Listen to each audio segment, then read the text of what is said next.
నిర్మల్లో అర్ధరాత్రి private travels bus బోల్తా పడింది. ఆదిలాబాద్ నుంచి రాత్రి 40 మందికి పైగా ప్రయాణికులతో హైదరాబాద్ బయలుదేరిన బస్సు నిర్మల్ సమీపంలోని మహబూబ్ ఘాట్ అదుపు తప్పి బోల్తా పడింది. ఘటనలో 32 మందికి గాయాలయ్యాయి.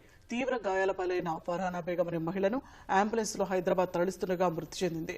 మరో 7 క్షతగాత్రులకు నిర్మల్ ప్రభుత్వ ఆసుపత్రిలో చికిత్స అందిస్తున్నారు. ఘాట్ రోడ్డులో బస్సు వేగంగా వెళ్లే క్రమంలో అదుపు తప్పి బోల్తా పడినట్లు భావిస్తున్నారు.